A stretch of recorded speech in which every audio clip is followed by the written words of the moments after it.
7 jenis tanaman pembawa rezeki dan berkah, menurut Islam. Yang pertama, kurma. Tanaman kurma memiliki status yang tinggi dalam Islam sebagai simbol rezeki dan berkah. Kurma memiliki banyak manfaat bagi kehidupan manusia. Mulai dari makanan yang bergizi hingga dipercaya sebagai obat-obatan tradisional. Tanaman kurma juga dianggap sebagai simbol keberkahan, karena Rasulullah memakan kurma saat menerima tamu. Menanam kurma dianggap sebagai sesuatu yang mendatangkan keberkahan dan rezeki dalam kehidupan Muslim. Sifat-sifat kurma yang tahan kering dan mampu tumbuh subur di daerah yang gersang juga menggambarkan ketabahan dan kekuatan dalam menghadapi cobaan hidup. Yang kedua, pohon anggur. Anggur. Dalam Al-Quran, Allah juga menyebutkan anggur sebagai salah satu buah rezeki yang dianugerahkan kepada umat manusia. Oleh karena itu, tanaman anggur dipandang sebagai simbol kebaikan dan kesejahteraan dalam kehidupan umat Islam.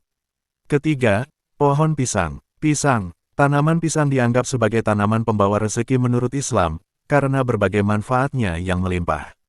Buah pisang dipercaya sebagai makanan yang bernutrisi tinggi dan dapat memberikan kekuatan fisik bagi umat manusia. Tanaman pisang dapat dimanfaatkan mulai dari buahnya, daunnya hingga batangnya. Dengan begitu, tanaman pisang dianggap sebagai anugerah dari Allah yang membawa rezeki bagi umat manusia dalam berbagai aspek kehidupan. Keempat, pohon bidara. Tanaman bidara disebut sebagai tanaman pembawa rezeki menurut Islam. Keberadaan tanaman bidara di sekitar rumah atau tempat tinggal juga diyakini dapat memberikan perlindungan dan kebahagiaan bagi penghuninya. Sehingga, tanaman bidara bukan hanya memiliki manfaat fisik sebagai sumber rezeki, tetapi juga memiliki nilai spiritual yang mendalam dalam kepercayaan umat Islam.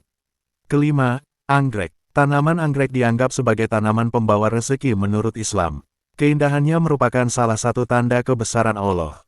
Anggrek juga memiliki banyak jenis yang berbeda, sehingga dapat memberikan variasi dalam menciptakan keindahan alam.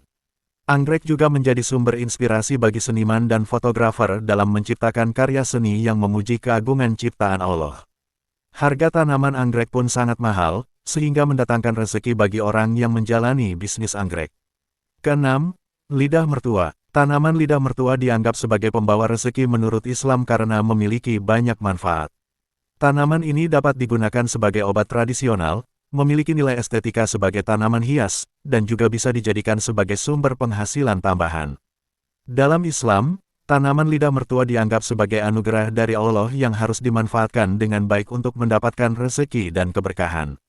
Ketujuh, tanaman labu. Tanaman labu merupakan salah satu tanaman yang dianggap sebagai pembawa rezeki dalam Islam karena memiliki banyak manfaat bagi kesehatan.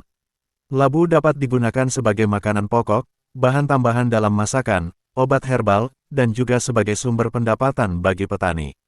Dalam Al-Quran, disebutkan bahwa Allah menciptakan berbagai macam tumbuhan sebagai rezeki bagi manusia, termasuk labu yang dapat menjadi sarana rezeki bagi para petani.